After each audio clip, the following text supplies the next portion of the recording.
Hola, ¿qué tal amigos? Bienvenidos a su podcast Aduana Abierta. El día de hoy me encuentro con Nico Estrada. Eso es todo. Yo soy Gustavo Guillén y vamos a platicar un tema bien, pero bien relevante también dentro de todo este mundo que es justamente adentrarnos al comercio exterior, dentro de todo lo que tenemos que tener en cuenta para importar, exportar, etcétera. Llega este tema tan complicado a la vez, pero muy importante. Sí, pues prácticamente lo hemos dicho en cada episodio que empezamos. Vamos a hablar de un tema muy importante. Pues creo que todos son importantes, ¿no? Pero en este caso, creo que sí vale la pena profundizar un poquito más allá de lo por encimita, porque justo de lo que vamos a hablar, pues es parte de la base para poder llevar a cabo una operación de importación o exportación, ¿no? Claro, ese es, llamémosle de los cimientos prácticamente, porque es lo que nos va a detonar, uno, qué tan correcta está nuestra operación comercial, y dos, a qué vamos a estar obligados en el supuesto de que importemos o exportemos esta mercancía. Pues sí, hoy nos toca hablar de clasificación arancelaria, licenciado. Tema importante, base y fundamental para poder llevar a cabo una importación, exportación, una operación de comercio exterior. Que indirectamente lo hemos estado comentando desde el primer episodio, es yo lo que siempre hemos dicho, tenemos que conocer la mercancía. ¿Cómo vamos a conocer la mercancía? Sabiendo perfectamente dónde se va a clasificar, cuál es su clasificación, para que nos detone todo el cumplimiento de obligaciones, o en su caso las extensiones a las que estemos obligados o sujetos, ¿no? Pero vamos, platícame, ¿qué entendemos por clasificación arancelaria? Mira, la clasificación arancelaria es el código, no, más bien te iba a decir que es la fracción, pero no, la clasificación arancelaria es, ahora ya vamos a trabajar como regulaciones y restricciones. Abusado, nada más había abusado. No, la clasificación arancelaria no es otra cosa más que ubicar tu mercancía, tu producto, en un código numérico. ¿Qué es este código numérico? La fracción arancelaria, ¿no?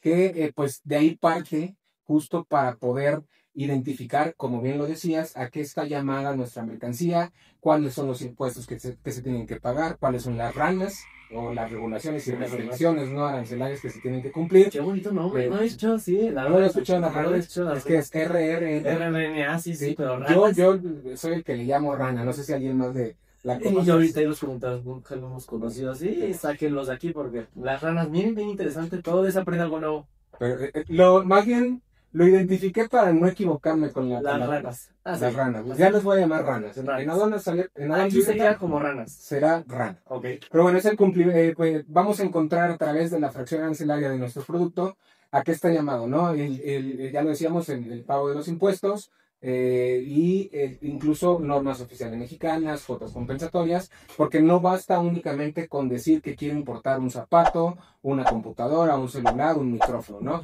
Hay que identificar plenamente cuál es su fracción arancelaria para de ahí conocer a todo lo que debemos cumplir y todo, incluso hasta beneficios. Porque incluso hasta dentro del universo de mercancías hay subdivisiones. Tenemos, por ejemplo, bien lo comentabas, un zapato, pues sí, un zapato, ¿qué tipo de zapato? Puede ser una bota, puede ser un tenis, puede ser no sé, una chancla, una sandalia, etcétera. Entonces, vamos a tener que diferenciar estas mercancías. Y ahí es donde todo el mundo de repente se rompió la cabeza porque a lo mejor en China le llamaban zapato a una cosa y aquí en México otra. Y dijeron, ¿sabes qué? No nos entendemos por nombre, no nos entendemos por denominación. Vamos a fijarlo con lo que más nos rompe la cabeza a todo el mundo, por números. Sí. Pues es que justo lo dicen, ¿no? No basta, puede ser que un tenis llamado muy genéricamente, pues se puede ubicar en 3, 4, hasta 10 fracciones arancelarias, dependiendo el material, dependiendo para qué está concebido, claro, dependiendo para quién está concebido, para una dama, para un caballero, para un niño. Porque hay tenis para correr, tenis para el fútbol, tenis para el básquetbol, y cada uno tiene su propio de cuero, de plástico, caucho. Y cuando nos empezamos a meter ese universo, pues realmente vemos de que uno no íbamos a llegar a ningún acuerdo, y por eso fue que dentro de todo este conglomerado de ideas, dijeron, pues vamos a clasificarlo con números porque es lo que mejor nos sale a los humanos. Vamos a armar un código, un sistema de números a través del cual identifiquemos cada una de estas mercancías. Y hoy por hoy, la mayoría podemos decir, porque pues, siempre hay invenciones nuevas, la mayoría de las mercancías están ubicadas perfectamente con un código, que ya lo decías, pues es la fracción arancelaria. Pero ya, bueno, la clasificación arancelaria es, ya lo dijiste, simplemente clasificar tu mercancía, tu producto, dentro de uno de estos miles y miles de códigos que existen en lo que llamamos ahora la LIGE, ¿no? Que es de México. Sí. Te iba a comentar eso. Yo creo que más adelantito podemos abordar ya el tema de cómo está compuesta la fracción, porque viene por capítulo de partida, bla, bla, bla, pero valdría la pena antes de irnos hasta allá de platicar un poco de dónde se origina o cuál es el origen de esta clasificación arancelaria, ¿no? Sí, básicamente, digo, a lo mejor tú me corregirás, todo esto viene prácticamente desde, vamos a ponernos de acuerdo, hay una organización internacional que es la OMA, la Organización Mundial de Aduanas, que prácticamente fue la que empezó con todo este movimiento de vamos a clasificar las mercancías, tenemos que unificar los criterios y vamos a crear este sistema armonizado, así le llaman a nivel internacional, ese sistema armonizado de codificación e identificación de mercancías, creo que es así. Así es. El LSA le llaman, o el SAG. Usted sigue con los acrónimos, pero bueno. Sistema armonizado. El sistema armonizado, quedémonos con LSA. LSA es el sistema armonizado y ahí es cuando en el 80 y tantos, por ahí 86, 88 más o menos. Sí, la OMA se crea en el 50 y tantos. Sí, sí, sabes. Y a partir de ahí empieza a agrupar a países que se van sumando y quieren pues converger y compartir este tema del comercio exterior para pues evidentemente ir tratando de eliminar barreras, formar lazos comerciales, etcétera. Entonces México no entró en los 50. No, México justo entra en el 88, es cuando se crea el sistema armonizado, ¿no? O sea, entramos y directamente, ya está el sistema armonizado, hay que adoptarlo. Entonces vale la pena mencionar uno, la OMA en el seno de este grupo con casi más de 180 países o 180, sí. Crean el sistema armonizado que está hasta 6 dígitos. Entonces, ¿qué es lo que encontramos aquí? Que si hablamos de un zapato deportivo, tanto en Brasil como en China como en México, los primeros 6 dígitos van a ser los mismos, ¿no? Entonces, ahí creo que es bastante bueno este tema del sistema armonizado, porque pues, a nivel mundial, digamos, o al menos en 180 países que son casi los 200 que existen en el mundo, no sé si son 200. Se la debo. Ahí sí no me sé, 230 y tantos. Yo sabía que eran como 230. Lo investigaremos y ahí les diremos el dato. Pero bueno, la gran mayoría de países que convergen en este grupo, en esta organización que es la OMA, y pues facilita bastante el ya tener identificados al menos en los primeros 6 dígitos dónde vamos a clasificar nuestro producto, ¿no? Ya a partir de ahí, cada país ha ido adoptando o incluyendo otros 2 siguientes dígitos, otros dos, que ya iremos hablando, ¿no? Entonces, ya partiendo de eso, ya podríamos pasarnos a cómo se compone la fracción arancelaria. Sí, ahorita quédense con que al final de cuentas, a nivel internacional, todo el mundo vamos a hablar de los primeros 6 dígitos, que es, si tú clasificas una mercancía con esos 6 dígitos, va a ser la misma clasificación en México, China, Japón, Italia, Francia, donde tú quieras, ahí vas a tener unos 6 dígitos, que son los primeros de esta fracción arancelaria. ¿Qué se le denomina? Es que, ¿cómo se le denomina a esos primeros 6 dígitos? Es capítulo, partida, subpartida. Hasta subpartida. Entonces, ahí vamos a estar prácticamente todos en el mismo lenguaje. No importa en qué país te encuentres, va a ser exactamente lo mismo. Salvo, no puede haber diferencias. Hay diferencias, ¿verdad? Entiendo que no. O sea, los primeros 6 dígitos es a nivel global, al menos en el sistema armonizado. Pero en cuanto a los criterios, muchas veces son criterios más bien de las aduanas internas o de los países internos que como que no... Correcto. No aceptan tu clasificación, dicen tu producto menos la clasificación. Sí, volvemos a lo mismo, ¿no? Depende del uso, el material, para qué están concebidos, cuál es el... Pero llamémosle que la descripción es la misma en todos lados. O sea, esos 6 dígitos es lo mismo para las mercancías que estamos en este caso hablando. Sí, pues ese tema es bastante también controversial aquí en México, porque precisamente existen aduanas o existen funcionarios adscritos a las aduanas en donde tienen un criterio distinto, digamos, que en Manzanillo o en Nuevo Laredo, ¿no? Entonces, sí es muy importante, por eso reiteramos mucho que es muy, muy, muy importante saber dónde debe ir clasificado, en qué fracción arancelaria debe ir clasificado tú. Y tener un sustento, porque no es nada más el que tú me digas, pues mi mercancía está en esta fracción, perfecto, qué buena onda, pero ¿qué crees? Los propios gobiernos te pueden emitir un documento que diga, sí, tu mercancía va en esta fracción y yo te lo estoy confirmando. Que ojo, esto ya es un procedimiento adicional, luego lo platicaremos, pero es importante que tú sepas dónde va tu mercancía y que tengas un sustento oficial que te determine que esa mercancía vaya. Correcto, es correcto. Pues sí, digo, México al momento de que firma o se adhiere a este convenio internacional, pues sí, es un acuerdo internacional, se obliga a usar este sistema armonizado, y cada 6 años, se supone que es cada 5 años las actualizaciones que hace la OMA, Pues se al supone. sistema armonizado. Pero nosotros las adoptamos tarde, ¿no? Cada país va adoptándola, o sea, es decir, la OMA publica enmiendas, va publicando enmiendas, hoy estamos creo que en la 7ª, Ujú. no sé si ya en la 8ª. No, la 8ª se supone que está para 2026 o 27, creo. Pues ya, Casi para el mundial, abusados. Pero sí, entonces, con estas enmiendas, digamos, pues, se juntan grupos especiales de cada miembro de cada país para poder ir viendo qué ajustes se tienen que ir haciendo, porque evidentemente no es lo mismo en el 88 que hoy en la actualidad, ¿no? Con las tecnologías, con las formas de procesos, de creación, Pues pues van cambiando. nos tocó a los dos prácticamente el tema de, y digo, ya con la 7ª enmienda se aclaró el tema, pero ¿cómo clasificaban los drones? Exacto. O sea, ahí Por tienes ahí el tema viene de el que tema de drones. un dron, pues prácticamente es una aeronave, pero también es una cámara, entonces, Incluso también puede ser tomado como juguete, como dependiendo del juguete, tamaño. o incluso servir para distintas funciones de riego, de vigilancia, etcétera. Entonces, tenía muchos usos un dron, y pues dónde lo clasificabas, y nos tocó la discusión justamente. Digo, ya ahorita ya creo que tiene su propia clasificación, como aeronaves creo que lo terminaron incluyendo. Okay.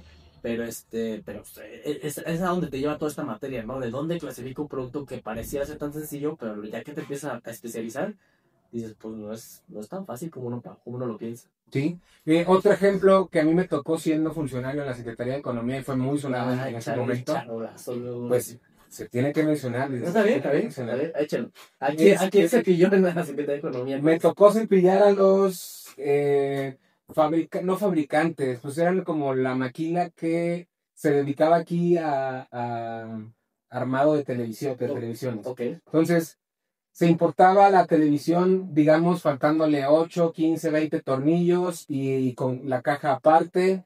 La importaban en temporal a través de un programa IMEX. Aquí le ponían los 3, 4 tornillos, empaquetaban el control, la ponían en su caja y la regresaban con su IMEX. Y ahí había una controversia porque ellos decían que no era un producto final. Uh-huh. Aquí venían a terminar de ensamblar, ¿no? Entonces por ahí había también criterios por parte de la Secretaría de Economía en cuanto, en el sentido de que no, ya me estás trayendo armado el producto y aquí le estás tratando de dar la vuelta a sí, argumentando a lo mejor tienen beneficios para la importación y exportación, y simplemente era la operación de aquí le pongo lo que le hace falta realmente, ¿no? Correcto, entonces digamos que se importaba el televisor como componentes o materia prima a través de distintas fracciones y se regresaba con la fracción correspondiente al televisor, ¿no? Entonces lo que se decía en ese momento es, no, si lo vas a importar, tiene que ser ya con la fracción de la televisión, ¿no? Otro ejemplo, el tema de armado de las bicicletas, no sé si sepas, el cuadro de la bicicleta, el chasis, digamos el chasis, incluso en carros también. Si traes el cuadro armado ya funciona como bicicleta, así lo recuerdo. Okay. Entonces, justo ahí, y puedes traerte también las llantas por separado y van clasificándose en distintas fracciones, pero hasta donde entiendo, lo que le da el carácter esencial al producto es el cuadro, como al carro, el chasis. Que ahí vamos a tener también un tema que valdría la pena que lo abordáramos en un episodio específico. ¿Cómo o cuáles son las reglas y complementos que se utilizan? Las reglas que se utilizan para determinar la clasificación de un producto. Ya lo comentamos, por su especialidad, por su función principal, por el costo, incluso los insumos que utilizan para elaborar el producto. Es decir, hay un sinfín de cosas que hay que analizar y que vale la pena que revisemos en algún episodio específico para efecto de entender. Digo, no vamos a salir expertos clasificadores arancelariamente, pero pues es una materia súper interesante. Claro. También me tocó mucho el tema de alimentos. Es bien común que importe aceite de palma. Oye, pues sí, pero lo estás clasificando como aceite, no, me tocó aceite neutro, que no es está entre el crudo y en el refinado. Okay. Entonces, muchas veces son cuestiones químicas las que determinan hacia dónde te vas a enfocar. Entonces, escapan del conocimiento de un licenciado en Derecho, de a lo mejor algún experto en logística, y pues tienes que ir directamente con los químicos, con los expertos en clasificación para determinar dónde va a ir tu producto, porque es una cuestión bien específica que va a determinar si es crudo o si es refinado. ¿Por qué no tenemos una clasificación de media, aceite neutro, según yo? Sí, no, exactamente. De ahí porque insistimos tanto en la importancia de conocer tu producto y poderlo saber clasificar, ¿no? Claro. Y porque sí es importantísimo, si no tienes tu área de comercio exterior o no eres experto clasificador o un vista aduanal, pues sí te asesores en cuanto a tu ubicación de fracción arancelaria. Existen asesores, existen empresas, despachos que se dedican a ayudarte a eso, o incluso también la propia autoridad cuenta con un mecanismo que se le llama consulta de clasificación arancelaria, que eso yo por mi parte es lo que más recomiendo para poder tener certeza y plena certeza jurídica de que tu producto va clasificado ahí, ¿no? Tú ya tienes un papel emitido por la autoridad de que tu computadora se clasifica en la fracción X y, ¿no? Sí, el documento oficial a final de cuentas. El único pero que le vería, y digo, Tiempo. sin agravar justamente a los funcionarios porque sé que también están saturados de trabajo, es el tiempo. Sí. Tardan en emitir los dictámenes, entonces ya es cuestión internamente, pues vamos, de la carga de trabajo que tienen interna en el laboratorio. Pero sí, como dice Nico, coincido, la manera más certera de conocer la fracción es justamente una consulta de clasificación ante la autoridad. Ahí la regula el artículo 47, si mal no recuerdo, el de Odonera. Y pues bueno, con ese procedimiento tú puedes perfectamente tener ya un documento, un sustento oficial para decir cuál es tu fracción. Y como también lo comentamos, ya decidirás tú si te conviene o le impugnas o a ver qué haces con ese criterio realmente de la autoridad. Pues dicho esto, creo que ya podríamos irnos a mencionar o identificar cómo se compone la fracción arancelaria, ¿no? Que son estos 8 dígitos que manejamos aquí en México y que los vamos a encontrar en la LIGI. Y podríamos ya platicar que en la LIGI tiene cada uno su, digamos, nombre propio, ¿no? Sí, digo, la LIGI está estructurada, ya lo hemos dicho, son 2 artículos nada más. El primer artículo que habla justamente o que contiene todas las fracciones arancelarias y que bueno, estas vamos a componer de diversos apartados. Tenemos primero los primeros 2 dígitos, es el capítulo. Los siguientes 2 dígitos serían la partida. Los siguientes 2 dígitos serían la subpartida y los últimos 2 forman ya en conjunto la fracción arancelaria. Entonces tenemos, en resumen, es capítulo, partida, subpartida y fracción arancelaria. Que muy recientemente aquí en México, yo creo que es lo que ibas a comentar, en México se acaba de crear el NICO, el tocayo, que es el número de identificación comercial.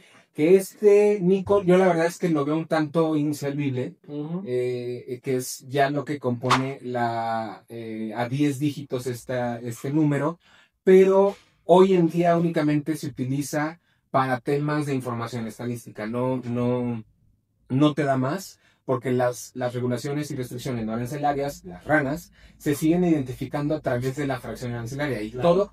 todo lo que tienes que cumplir, los impuestos, las fracciones, las regulaciones, las normas, los pagos de cuotas, se rigen por la fracción o se identifican a través de la fracción arancelaria. Que el Nico a mí me ha tocado, por ejemplo, el tema de zapatos, calzado. El Nico a lo mejor, y por ejemplo, un calzado de tenis específico para básquetbol, pues bueno, tenemos la fracción arancelaria específica y el Nico vendría a complementar si es para hombre, mujer, niños, etc. Entonces, como lo dijo Nico, es más bien, como lo dijo Nico hablando de su tocayo, es más bien un tema más estadístico, pero bueno, ya en su conjunto forman todo la fracción arancelaria y el número de identificación comercial, los 10 dígitos completos. Y en el pedimento hay un campo específico para la fracción y un campo adicional específico para el... Pues sí, entonces es para recapitular un poco y regresando al tema que nos ocupa hoy. El primer par de dígitos es capítulo, ¿no? De ahí se le agregan dos dígitos más y esos 4 se llaman partida. Los siguientes 2, es decir, ya los 6 se llama subpartida y los 8 dígitos completos es la fracción arancelaria. Sí, ¿no? que en total la LIGE, según yo, son 98 capítulos, o sea, tenemos 98 secciones. Bueno, no sé, es que hay secciones aparte, o sea, no olvídense, hay 98 capítulos de la LIGE que van en... No se meta en temas oscuros. Sí, ya vi. Voy a empezar como el periodista no, ¿cómo dice la frase? Se me fue. No se meten temas que no sepan porque yo soy experto. Exacto. Algo así. Ahí lo... No te metas a temas que no conoces. Pues Claro. estás hablando con alguien que por lo menos es considerado especialista en esa. Ponen el clipcito. Bueno, punto. Son 98 capítulos prácticamente la LIGE con las distintas categorías de las mercancías. Vamos a tener prácticamente pues animales, cuestiones alimentarias, maquinaria, minerales, es decir, por cada uno de este tipo de naturaleza de mercancías vamos a tener estos capítulos que van a ir diferenciándolas. Y pues ya tenemos después la partida, que dentro de este universo de 98 tipos de mercancías vamos a tener una partida específica para cada una de ellas. No sé si por mencionar un ejemplo, es que ahorita meterme en ejemplo sería como que muy abstracto, ¿no?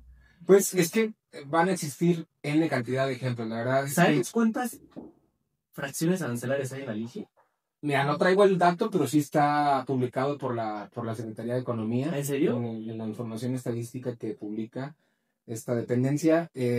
No, la verdad te iba a decir un número, pero me lo iba a inventar. Pero sí está publicado creo que en el SNICE, en el portal de la Secretaría de Economía. Ahí sí te habla de cuántas fracciones arancelarias. Porque ahora hablamos de fracciones, pero son conforme a México, ¿no? Seguramente ya el sistema armonizado a nivel subpartida va a tener menos, México va a tener un poquito más. Fíjate, son, según internet, 12.500, según internet, todo naco yo. Según la internet, 12.578 fracciones arancelarias. 12.500 fracciones arancelarias. O sea, y mira, no sé si sean pocas, muchas, pero Siento que son o sea, muchas. estamos hablando de un universo, pues, bastante O sea, amplio, ¿no? 12.578 tipos diferentes De productos, sí. Es interesante. Pero bueno, estábamos hablando justamente de cómo se compone. Entonces dijimos que era el capítulo, la partida, la subpartida Y la fracción. y la fracción arancelaria. Entonces, en conjunto, esos 8 dígitos forman la fracción arancelaria. Al final del día, hoy en México, el quinto par de dígitos, que son 9 y 10, es el Nico, es el tocayo, ¿no? El niquillo. Pues prácticamente con esto creo que hablamos algo importante en cuanto a la clasificación arancelaria, las fracciones arancelarias. Yo creo que las recomendaciones aquí es, nuevamente, somos repetitivos o soy repetitivo, el hecho de que sí es importantísimo conocer el producto para de ahí poder clasificarlo identificarlo en una fracción arancelaria. ¿Por qué? Porque esta fracción arancelaria es la pauta que nos va a dar a lo que estamos llamados a pagar, a cumplir, a presentar ante las autoridades aduaneras. Y creo que esa es la recomendación principal y única, ¿no? O sea, Y no solo la pauta, y digo, en la experiencia podemos hablar un poquito. Muchas de las auditorías prácticamente inician con el tema de datos inexactos por fracción arancelaria. Entonces, en el mejor de los casos, el susto que te puedes llevar pues es una multa. No me acuerdo el monto, la verdad, son como 2.000, 3.000 pesos, ¿no? Dato inexacto está entre 2.500 y 3.000 pesos más o menos. Pero eso es en el mejor de los casos. Sí. En el peor, lleva omisión de contribuciones, lleva multas por omisión de contribuciones, omisión de ranas, pérdida de la mercancía o embargo de las mercancías. Es decir, sí te puedes meter en un problema grave por no tener la certeza de cuál es la fracción arancelaria de tu producto. Y más allá, ¿no? Independientemente de no tener la certeza, si te revisan y la autoridad considera que tu producto no es en la fracción, al menos tú tener la defensa legal correcta o el sustento documental correcto, decir, permíteme un tantito, aquí tengo documentos oficiales en los cuales dice que mi fracción es esta. Justamente porque, como lo dijo Nico, muchas veces las aduanas no tienen el mismo criterio y a lo mejor la aduana de Mazatlán dicen que mi producto es la fracción tal, pero en la aduana de Veracruz dicen que es otra fracción. Entonces, justamente para evitar ese tipo de problemas y que pues, pierdas tu mercancía o te la embarguen o incluso, como lo hemos dicho muchas veces, la pérdida económica simplemente mantener tu mercancía detenida, pues lo puedes sustentar con un documento oficial. Correcto, sí. Y es que podríamos partir de lo más simple, digamos, o lo menos pesado, que es justo lo que decías, el tema de inexacta clasificación, que lo menos que te puede pasar es una multa por datos inexactos, que lo decíamos son entre 2.500 y 3.000 pesos por operación. Pero podríamos irnos hasta lo más fuerte, que es donde llevas 5 años, que es el tiempo que tiene la autoridad para revisarte, importando, no sé, X producto, cada mes importas una cantidad importante de esta mercancía y donde te identifiquen que la fracción es incorrecta y realmente es incorrecta, te matan. Es 5 años para atrás revisión. A lo mejor te van a revisar esa operación, ¿no? Pero si la clasificación que la autoridad determina es correcta, es vete 5 años para atrás y modifica todos los pedimentos que hiciste con esta fracción incorrecta, ¿no? Porque si te cae la autoridad, imagínate los 5 años de multas, recargos, actualizaciones, a lo mejor tú le importaste bajo la fracción A, que no requiere el permiso automático de Secretaría de Economía, pero la que determinó Si la requiere autoridad, permiso si requiere permiso, imagínate, no vas a tener el permiso de la mercancía que importaste durante 5 años. Y entonces consíguelo, no puedo conseguirlo, entonces me vas a multar. A lo mejor procede embargo de mercancía, no, pues es que ya no la tengo, entonces el 100% del valor de la mercancía. Que digo, ya también entraremos en un episodio a lo mejor a platicar justamente de las sanciones y todo este tema, pero sí, como dice Nico, ¿no? En el mejor de los casos, una multa, digo, no pequeña, pero sí, menor. En el peor de los casos, pues puede ser justamente el que toda tu operación esté mal y con ello contribuciones omitidas, recargos, multas de transacciones, sanciones, y son cuestiones ya bastante graves que sí se pudieron a lo mejor haber evitado con un documento oficial por parte de la autoridad de cuál es tu fracción arancelaria, ¿no? O incluso, por ejemplo, lo que a mí me pasa mucho en experiencias es que a lo mejor no tienes un documento de la autoridad mexicana, pero ya Colombia te emite un documento de que, oye, acá en Colombia lo clasificamos en tal, eso puede servir también, no quiero decir con esto de que te eximas ya del problema, pero te puede ayudar para efecto de encauzar tu problema hacia dónde está tu fracción arancelaria ubicada, ¿no? El hecho de que tengas otras autoridades internacionales que emitan un criterio sobre tu mercancía te puede ayudar en algunos casos. Creo que este tipo de criterios o este tipo de documentos internacionales pues pueden ser de mucha ayuda. No te quitan del problema, quiero aclarar, no te quitan del problema, pero te pueden ayudar en algunos casos. Pues sobre todo, ¿sabes cuándo? Cuando son empresas relacionadas en diversos países. Entonces, por ejemplo, ¿sabes qué? El exportador en Brasil me da este producto y me dio este documento con el cual acredita que es bueno, ya tengo un sustento de otro país que está diciendo que el producto es esto. Ya cuando yo lo importe, pues puedo manejar la misma fracción. Ya nada más si la autoridad me cuestiona, pues tengo acá en Brasil, la autoridad aduanera se puso las pilas y ya dijeron que es esta fracción. Aquí en México, ya sea que ellos también analicen el producto y lleguen a la misma conclusión, o ver cuál es la manera más eficiente para determinar la clasificación. Pero te puede ayudar en algunos casos. Me han tocado algunos que pues sí, justamente recurrimos a esos documentos oficiales extranjeros para efecto sustentar la clasificación de un producto. Es que creo que donde más te puede ayudar es en un tema De origen. de recurso o en un juicio de nulidad, ¿no? Uh-huh. Como una prueba, digamos. Porque al final del día la autoridad mexicana te va a decir, a mí me vale lo que diga sí. Colombia, Brasil, Estados Unidos, yo lo clasifico en X. Sí. ¿No? Sí, sobre todo eso, pues, como bien lo comentas, en tribunales, porque, pues, vamos, la autoridad se va a montar en su macho y va a decir, pues, para mí, tus manzanas amarillas son rojas y yo quiero clasificarlas en las rojas, punto. Entonces, ya en tribunales, a lo mejor, y con este tipo de pruebas, te puede ayudar a sustentar mejor tu caso. No quiero decir que con esto ya estés del otro lado, simplemente es un arma adicional para defender tu caso.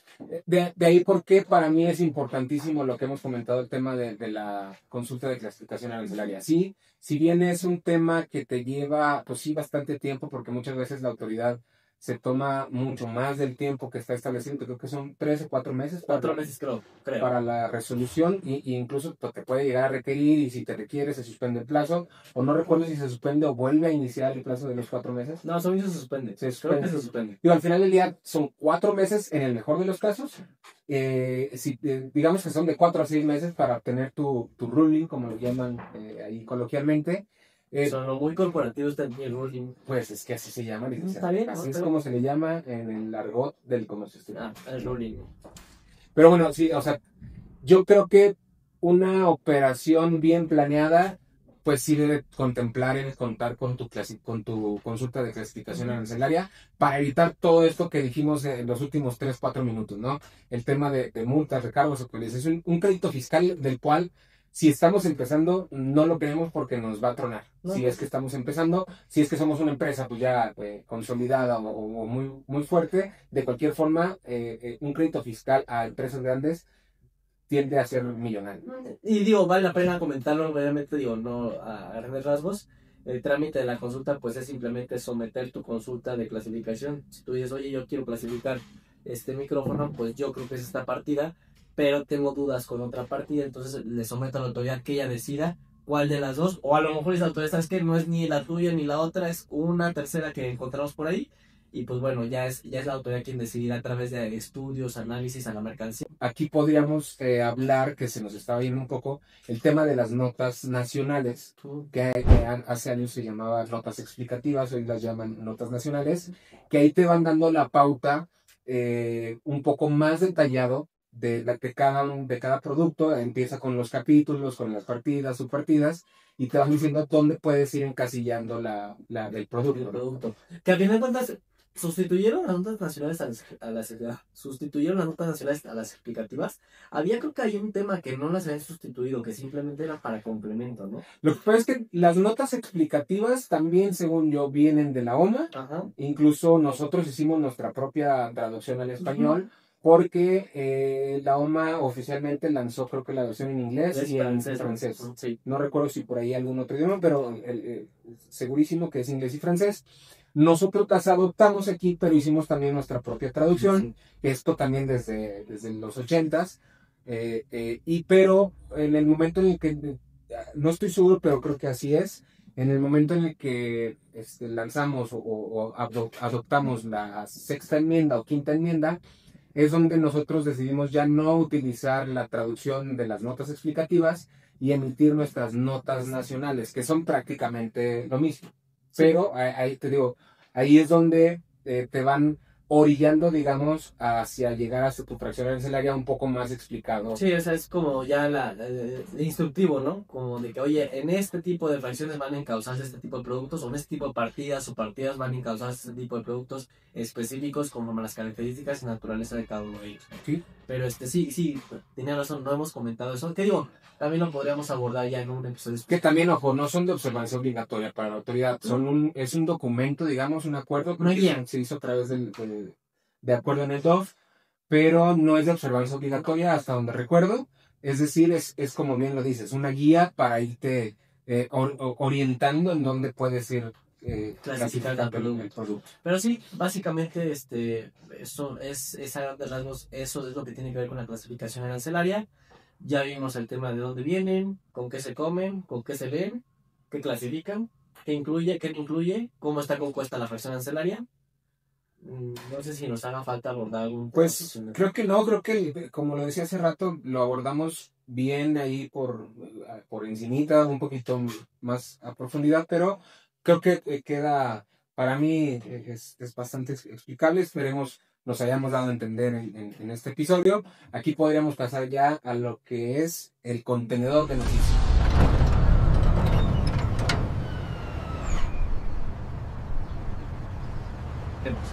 Bueno, la primera noticia. México analiza aplicar aranceles a países con los que no tiene un tratado comercial, un acuerdo comercial, como China, por ejemplo, ¿no? ¿Cómo ve? Mira, no sé si triste, lo comentábamos, la verdad es que pues ha sido la práctica últimamente. No sé si has notado como que a raíz de que Estados Unidos empezó con su locura de aumentar aranceles, la mayoría de los países también han estado tratando de adoptar ese tipo de medidas.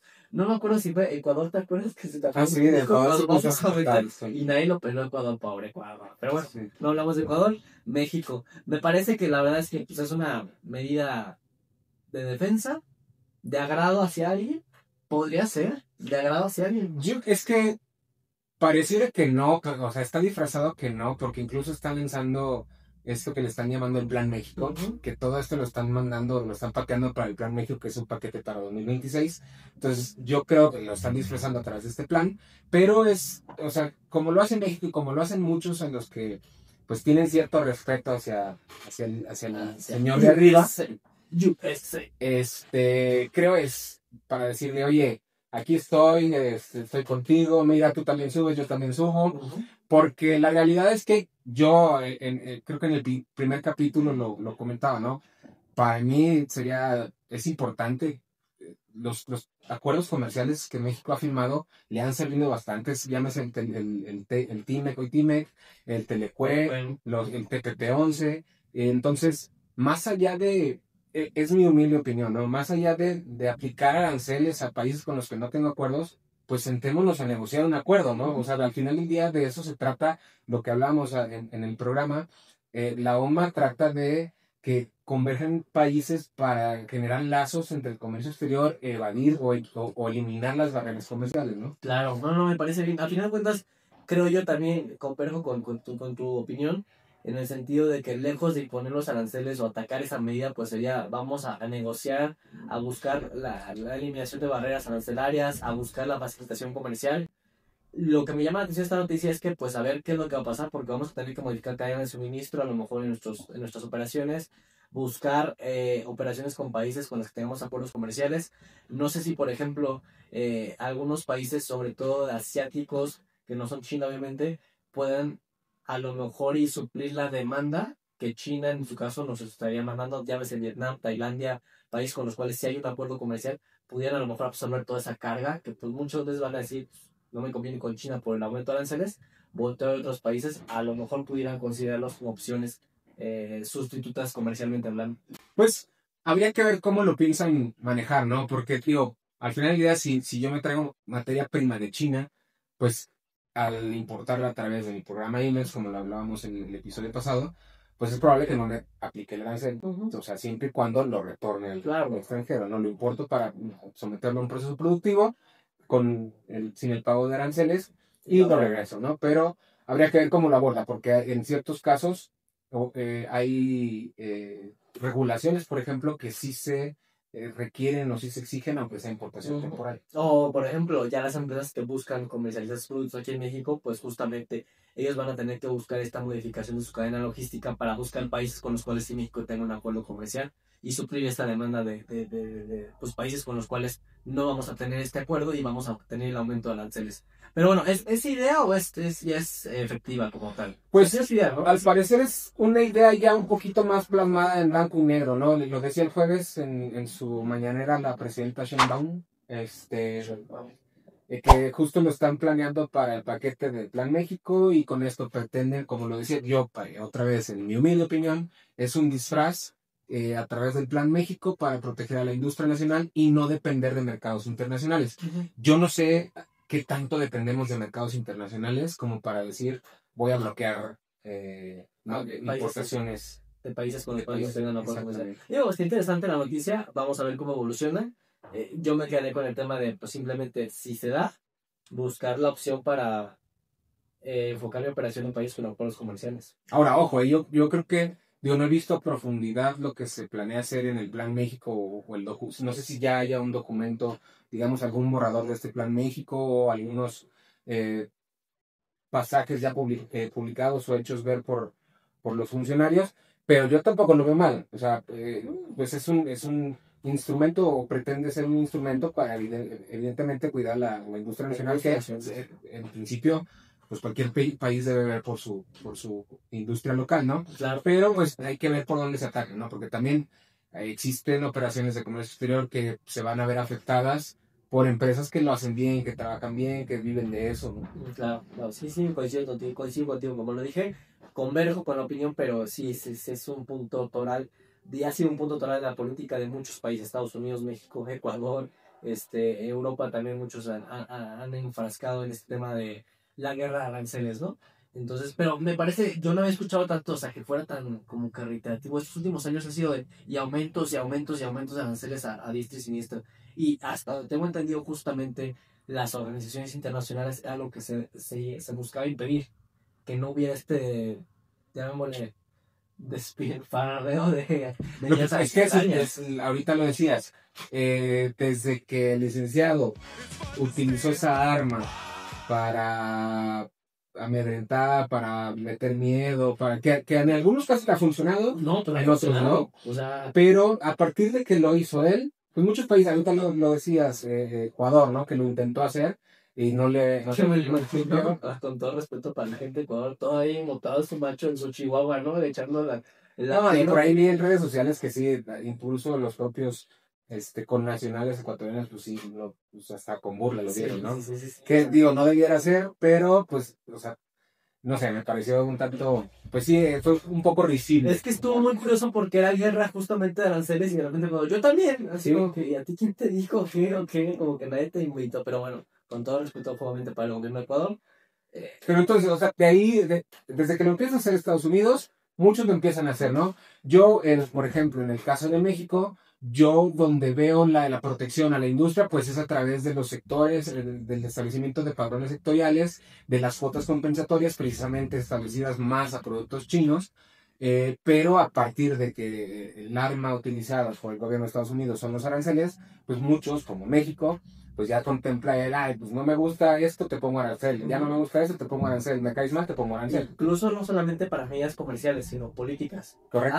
No me vas a apoyar con mi plan para eliminar... Sí, te pongo arancel al tomate, que Sí. es la siguiente nota. Vámonos a la siguiente nota, Luis. Abusado, pues. La siguiente nota que ha sido muy sonada, yo creo que en las últimas 3 semanas, si no es que un poco más, Le hemos traído un el poco. tomate mexicano, que por ahí esta semana se publicaron un par de acuerdos, uno que modifica las reglas de comercio exterior, de economía, para establecer el precio mínimo Precios de mínimos. exportación, ¿no? Sí, a final de cuentas modifican precios mínimos al tomate, que esto a grandes rasgos pues lo que ocasiona es encarecimiento de la cadena de suministro, afecta a exportadores, distribuidores, productores, es decir, a todo el involucrado con el imperio del tomate, pues resulta afectado. Obviamente esto tiene un enfoque de proteccionismo a la industria nacional, pero vamos, o sea, realmente está también encareciendo el producto y está afectando las operaciones comerciales, ¿no? Entonces, digo, volvemos a lo mismo, son medidas que en el fondo quieren beneficiar al gobierno, o no al gobierno, sino a la industria nacional, pero pues terminan afectando muchos sectores que van relacionados con esa propia industria, ¿no? Sí, y por ahí se rumora, creo que esto no está confirmado, están hablando de establecer permiso automático de exportación de tomate y padrón sectorial de tomate. Digo, lo vamos a confirmar, pero Seguramente será la exportación, ¿no? yo creo que sí, a la exportación, justamente, la verdad es que el tomate tan rico que es el tomate mexicano, Yo no soy fan, pero... no le gusta, licenciado, pero bueno, por eso le ponen precios mínimos al tomate, porque no le gusta el... Por mí que se lo manden todos Estados Unidos, licenciado. No, Es más, que dejen más aguacate que tomate. Bueno, el aguacate es muy bueno también, sí. Ya tengo hambre yo también, pero bueno. Pero sí, es eso, ¿no? Ha venido sonando mucho. Otra vez, volvemos a lo mismo en temas de establecimiento de barreras comerciales. Digo, es por donde se ha encontrado ahí la ruta para poder hacer frente tanto a golpes externos del gobierno de Estados Unidos como a la protección del sector nacional, ¿no? Es correcto. Por ahí, el episodio pasado también lo comentabas, que curiosamente se establecen medidas, se imponen aranceles, pero siguen creciendo las importaciones, ¿no? Uh-huh. Acabo de ver justo que julio termina termina el mes de julio y hubo un crecimiento en cuanto a las exportaciones hacia Estados Unidos en el mismo respecto al mismo periodo de 2024. Uh-huh. Entonces, a pesar de los aranceles, sigue creciendo la demanda, ¿no? La demanda de Estados Unidos y México, ¿no? Sigue siendo el primer socio comercial de... Es que al final de cuentas, digo, el producto mexicano, seamos honestos, es producto de calidad, producto interesante, producto que le llama mucho la atención al ciudadano americano. Y pues bueno, el consumo, bueno, también hay que considerar que muchos mexicanos ya están en Estados Unidos, entonces dicen, pues hay que comprar de los mexicanos Que también. ya me los andaban corriendo también. Me los andan corriendo todavía, ¿no? Este país también fue un tema pues muy sonado en temas migratorios, que no es el objeto de este programa, pero también fue un tema por donde el licenciado se agarró para asustar a muchos. Sí, no trae unas medidas bien locochonas, como que alguien le dijo, tienes que modificar ahora que vuelva a ser presidente tu manera de mandar, y ahí le apretó la tuerca y vámonos. Sí. Se dejó ir con todo. Pues bueno, creo que la última nota la podemos medio comentar porque aparentemente no es un rumor no confirmado. Se vienen reformas, se viene un paquete de reformas fiscales en donde se contempla actualizaciones en la En ese momento, Cell sintió el verdadero terror. ley aduanera. Estaban pegando en la mesa y me dijo que no pegara y yo sí No, pegaba. Sí, justamente, pues bueno, hoy prácticamente, hoy se sabrá si hoy 8, ¿no? 8 de septiembre, se sabrá si efectivamente el paquete económico que van a emitir el gobierno, la Secretaría de Hacienda y Crédito Público, acompañado de todas sus instituciones y brazos armados en materia fiscal, si contempla este paquete reformas a la tan famosa ley aduanera, que por ahí justamente el rumor se comentaba que venía con armas para el fisco, armas para el SAT, armas para la ANAM, justamente para, el enfoque que han manejado, y por ahí creo que lo comentaba la licenciada, no sé si licenciada, creo que es maestra Ernestina Godoy, Doctora, digamos.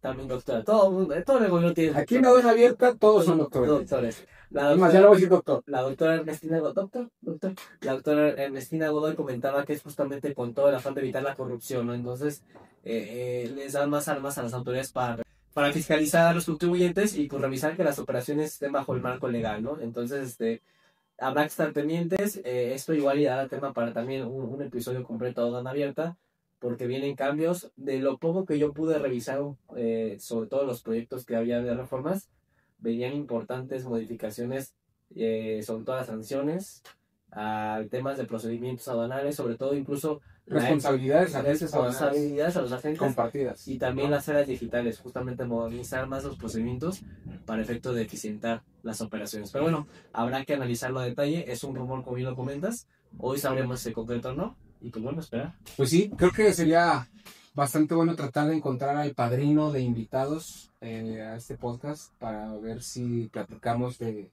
estas reformas, si es que se dan un poquito más tarde, el día de hoy. Sería bueno, ¿no? A ver, para encontrar al doctor Marcelo. Él es el, no, él no es... No, bueno, o sea, probablemente participará, ¿no? Pero principalmente son funcionarios Sí, claro. de tanto del SAT y de la ANAL. Claro. Pero digo, yo creo, por supuesto que debe de haber pedido opinión. Sí, pero básicamente esas son las 3 noticias. Bueno, no sé si quieras también que comentemos por ahí, y ya también es un tema aislado y específico para cierto sector. Me llegó la noticia de que muchas empresas IMEX les estaban iniciando procedimientos de cancelación de sus programas por la falta de presentación de reportes mensuales y anuales ante el INEGI.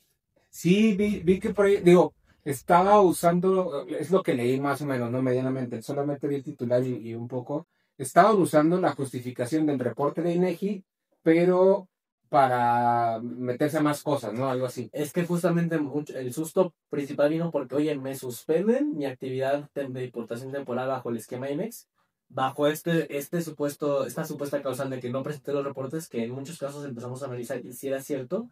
Y además me están requiriendo información para revisar prácticamente toda la historia de mi empresa, tanto corporativa, controles de inventarios, temas de importaciones virtuales, facturas, etcétera, propiedad de los inmuebles que utilizas para tus procesos productivos, los propios procesos productivos. Entonces llamó mucho la atención justamente la manera en que se abordó esta cancelación, el inicio del procedimiento de cancelación y este requerimiento de información para realizar tus operaciones. Entonces es un tema que sonó mucho, pegó mucho esta semana y pues bueno, habrá que estar pendientes.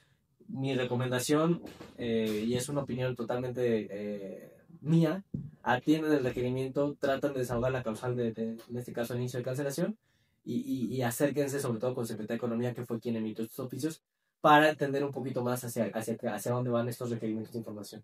Sí, al final del día habrá que ver también, digo, ya si el tema se vuelve más rudo en lo particular en cada una de las empresas, pues habrá que ver un tema de exceso de facultades, ¿no? A ver, sí, ¿qué está haciendo? sí, y es lo que comentaban muchos en el sector, porque justamente decían, oye, pues ¿qué hace Economía realizando controles de inventarios? Algunas cuestiones ya operativas más de índole fiscal, temas del SAT, pero bueno, habrá que analizarlo a detalle. Mi recomendación es, hay que poner cara ante Economía, solventar los requerimientos para efecto de no causar otros problemas, y ahorita lo importante es que levanten sus operaciones y reactiven su programa. Sí, claro, lo mejor hoy por hoy es ser totalmente amigable con la autoridad. Al final del día, si nos estamos portando bien, no tenemos por qué temer a nada. Y como decía, ¿no? Si después de ese acercamiento cordial o amistoso, pues no hay una reciprocidad amistosa de parte de la autoridad, pues entonces ya habrá que explorar el tema de medios de defensa, ¿no? Sí, no, al final de cuentas, y lo hemos dicho siempre, no creemos que las autoridades actúen de mala fe, simplemente es un tema de a lo mejor un entendimiento, hay que ver hacia dónde van, y pues simplemente pues, cooperar. Ahorita lo importante es que ustedes reactiven su operación y continúen con su actividad comercial, ¿no? Pues no queda nada más que decir, licenciado. Por hoy terminamos. Hoy nada más que decirles a la bandita que comenten, le den like, se suscriban, compartan a sus amigos, a quien le pueda interesar este bonito podcast. A su tío que se encargue de logística, comercio exterior y aduanas, compártanlo y pues nada, estamos ahí en los canales que ya nos conocen. Les agradecemos mucho su difusión y sobre todo que estén aquí apoyándonos semana tras semana. Nada, pues vámonos. Esto fue Aduana Abierta. Bye.